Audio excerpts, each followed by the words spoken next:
About 10 minutes, 15 minutes max, unless you have lots and lots of questions you want to ask at the end of this little presentation. I hope that you realise that it is absolutely no accident or coincidence that you are an elder, a home group leader, a ministry leader in Carrubbers at this time. The Lord Jesus is the sovereign Lord of the church. He's the head of the church, and He has placed you and called you to be His hands and His feet at this time, to help us as we lead our church and care for our church family. And we as staff are just very conscious that we could not do this. We couldn't have got through these first 3 months, and we couldn't do what still lies ahead of us without all of you playing your parts as you have and been supporting us and caring for others. And we want to thank you so much from the depths of our hearts for your faithfulness and your service to Christ and to His people. Scotland has now moved into phase 2 of the easing the lockdown restrictions, and tonight we just want to communicate to you about what those changes of phase from lockdown into phase 1 into phase 2, what that means for us as a church, and how we believe the Lord is leading us to move forward over the summer. Although coronavirus has changed the way that we do things as a church, it has not changed what the church has essentially been called to be about. We find the church's marching orders, we find a pattern, a model for the church working at its best in Acts chapter 2, verses 42 to 47, where we read, "They devoted themselves to the apostles' teaching and to fellowship, to the breaking of bread and to prayer." Then goes on and says, "Every day they continued to meet together in the temple courts. They broke bread in their homes and ate together with glad and sincere hearts, praising God and enjoying the favour of all the people. And the Lord added to their number daily those who were being saved." This passage has been at the heart of all of our thinking as we've planned our response to COVID, as we've thought about how do we take the church through this time, what are the things we're going to focus on. There are 3 things. There's up. We're dedicated to the teaching of God's Word. We want to be gathering together on Sundays in our midweek communities to receive from God's Word. Could you just go back one, Adrian, for me for a second? There's a home dynamic, meeting together in our home groups for community. That's in. But there's also, we don't want to lose sight of the fact that there is also a world out there which is in need, which is experiencing incredible turmoil and upheaval, and that raises needs, that creates openness and people to begin to think and question, and we want to be able to respond to that and to help people to find out more about the God who's made them, the God who is inviting them to know Him through the gospel of the Lord Jesus. So that's our threefold response: up, in and out. And as we journey through the government's roadmap, phase 1, 2, 3 and 4, there are different opportunities, there are different focuses for our ministry in each of these 3 dimensions. So if we think about up, first of all, in phase all the way through, we've had to go online. Our Sundays, our midweek communities, they're online in terms of providing teaching and worship experience. It's all online. What becomes possible in phase 2 is for us to consider reopening 65 High Street for people to pop in and to use it as a private prayer space. And we've got to weigh up cost benefits of that and how important that will be. Where the real action comes in, though, in phase 2 is the second dimension, which is in. This is all about loving one another. Up is about loving God, in is about loving one another. What becomes possible in phase 2 is that we can meet outdoors within our home groups or within our pastoral clusters for fellowship, for prayer, for Bible study. Right now, it's just 3 households, your household plus 2 others, a maximum of 8 people. It's not really a lot of wiggle room, a lot of increase from what phase 1 was saying, but that's what is possible in phase 2, where we're probably going to be the next 2-3 weeks. There's also another possibility, which some people have already begun to make the most of, which is having an extended household. Some single people linking up together and forming an extended household for friendship and fellowship and support and company, or a family adopting another single person in the church. These are some wonderful opportunities for some of our folks who have had to weather this storm physically alone the last 14 weeks. Then when it comes to out, the final dimension, this is about reaching others. And it's It's the same, it is possible for you to meet with outdoors, up to 2 other households, 8 other people, and perhaps there have been people who you've been meeting who live around about you, and perhaps colleagues or friends who you haven't been able to see directly, but you've been in touch with them in different ways during lockdown, and hopefully when you've been able to do nothing else but just talk, perhaps being able to ask them questions about how they're doing, talk to them about how they're experiencing things. Perhaps you've discovered there's some openness to explore things more, to share, to offer to pray for them.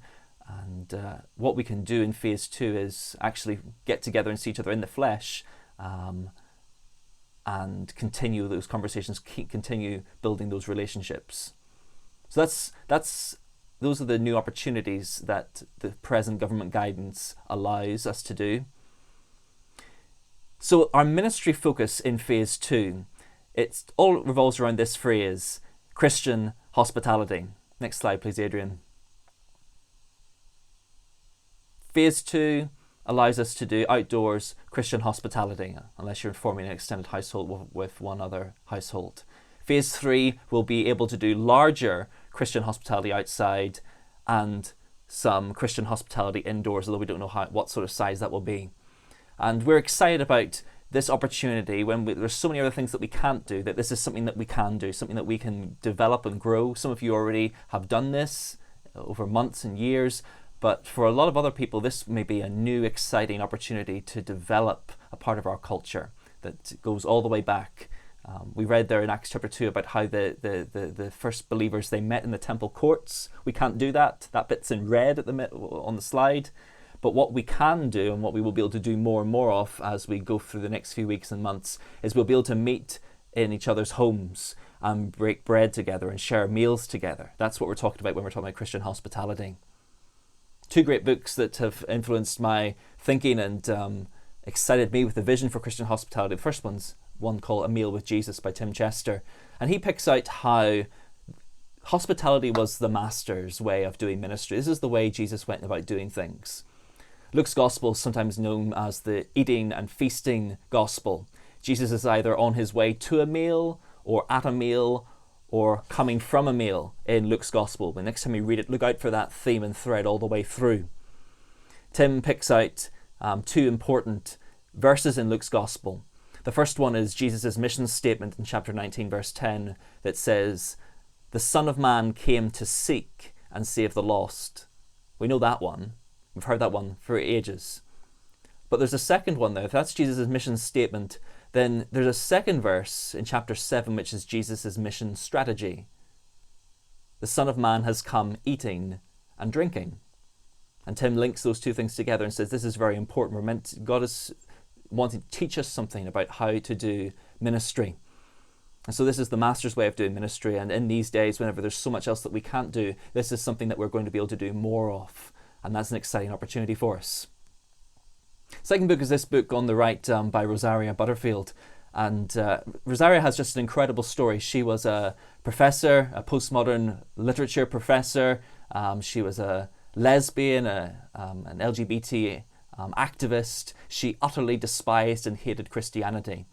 But she wrote in the press articles and things, and a Christian couple who lived nearby emailed her after one of her articles and began a dialogue with her. And unlike all the sort of hate mail that she was used to getting, they were so kind and gracious towards her. And they invited her to their home for a meal.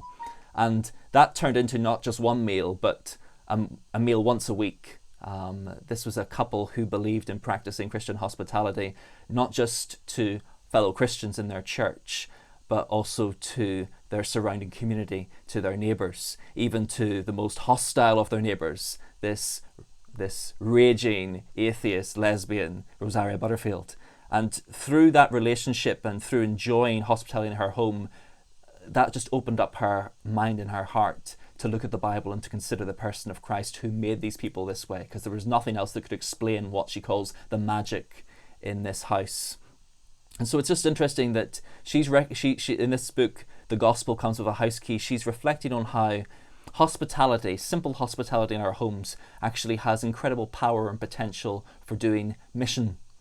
Not just ministry in the church to our home groups and other people, but mission out with the church, mission to our non-Christian friends and colleagues and family members and neighbours. And when we, at this moment in time, if you follow the trajectory of our culture, it looks like things are going to get tougher and tougher and tougher, that Christianity is going to become, it's currently seen as dangerous, but the day may well come when people begin to look at Christians and think KKK. Not a very pleasant thought, but that is what potentially may be down the road for us. But one thing that disarms that, one thing that cuts through that, one thing that disproves that can be Christian hospitality in our homes. So that's what we want to focus on in this phase over the summertime, Christian hospitality, for ministry within the church, in our home groups, but also we just want to plant the seeds of ideas. Why not those relationships that you have, those conversations that you've had, maybe chances you've had to do shopping for neighbours and friends and people, why not invite them over for something? Why not even mix your Christian and non-Christian friends? So some ideas, ways to do this. Well, think about takeaway coffee. Go for a walk and takeaway coffee with someone. Or prepare a picnic and go out to a green space. Host a barbecue in your garden or local park. Prepare a meal and invite people over. If it's with little ones, with neighbours, have a play date. With all those sorts of kids have been going absolutely stir crazy, but play dates are once again on the cards. Or just go for a walk with someone. There's some ideas about ways to begin to engage in Christian hospitality. That's the what. What about who? Some suggestions on the next slide. Maybe someone in your home group. Start easy. If hospitality, the idea of hospitality is terrifying to you, like what on earth is this about? Start easy. Start with a win. Someone you know well, someone you enjoy, someone who you've missed in your home group or someone else in church. Have them round first. Have a good experience. Then maybe next time or the second or third time, think about someone who's in your home group who you don't really know that well.